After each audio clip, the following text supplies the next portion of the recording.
In this video, we're going to be going through how to counter-strike using head movement in UFC 5. This has always been a useful skill in the UFC games, but it's even more important in UFC 5 because of the way people are playing the game. So if you've played UFC 5 online, whether that's ranked championships, online career mode, or whatever, you've probably noticed that there's a lot of people just walking forwards and spamming strikes, and it can be really difficult to defend against. The stamina system in the game needs tweaking because there's just not enough of a penalty when you throw long combinations, and it's allowing people to spam. So hopefully this gets fixed soon, but for now the best way to defend against it is by using head movement to counter strike, and we're going to learn how to do that today. So before I show you examples in actual online fights, I'll take you through the basics in the training arena. So when you move your head out of the way of an incoming strike and then immediately counter, it does massive damage.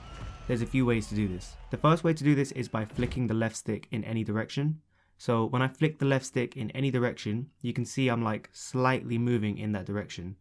And here's what it looks like with a strike coming in. So my opponent's going to try to jab me, and I flick the left stick to the right, and the jab completely misses.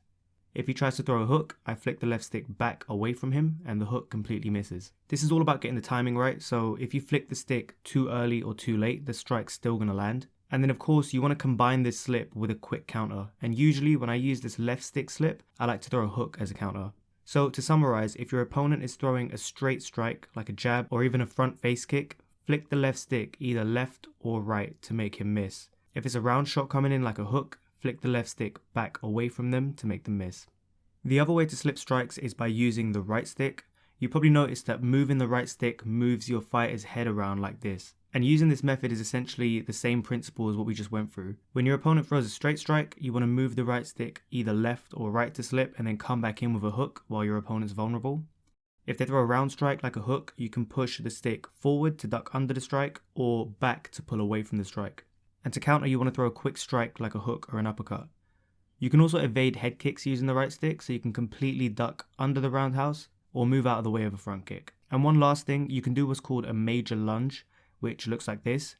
Basically, it lets you completely lunge out of the way of a strike, and it's really good when you're getting backed up against the cage. You do this by holding L1 and flicking the right stick in any direction, and that's LB and right stick on Xbox. You need to remember to be careful though, because you're also vulnerable when you're moving your head. So if you move the wrong way, like if you move your head to the right and then your opponent throws a left hook, you're going to take massive damage because you basically leaned into the hook. So those are essentially the fundamentals of head movement in UFC 5. And like with most of my tutorials, I'd recommend you go into the training arena to mess around with the different counters that you can do. Also bear in mind that you don't actually have to counter every time. Just making your opponent miss is a big deal because it drains their stamina faster. So if you're constantly making them miss, you're going to have a big stamina advantage by the end of the fight. Now, one of the difficult things about using this in a real online fight is that things happen really quickly. Like realistically, most people, myself included, aren't always going to be able to see which strike their opponent's going for and then react with the correct head movement because everything's happening at such a fast pace. So the way I like to do it instead is by making reads on my opponent and then making educated guesses on which way I need to go, because generally speaking, everyone has habits. So for example, in this fight, I'm playing as Joanna Jędrzejczyk, and I can see immediately that when we get into close range, my opponent likes to spam uppercuts and hooks. So now I know that when we get into close range, I can probably just move my head back and use a pull counter to do big damage. And that's exactly what I do a little later on in the fight. And in this case, my opponent actually rage quits. Another example here, this time I'm showing you how I used the major lunge to stop my opponent from pressuring me. He's got me backed up against the fence and I've been taking a lot of damage.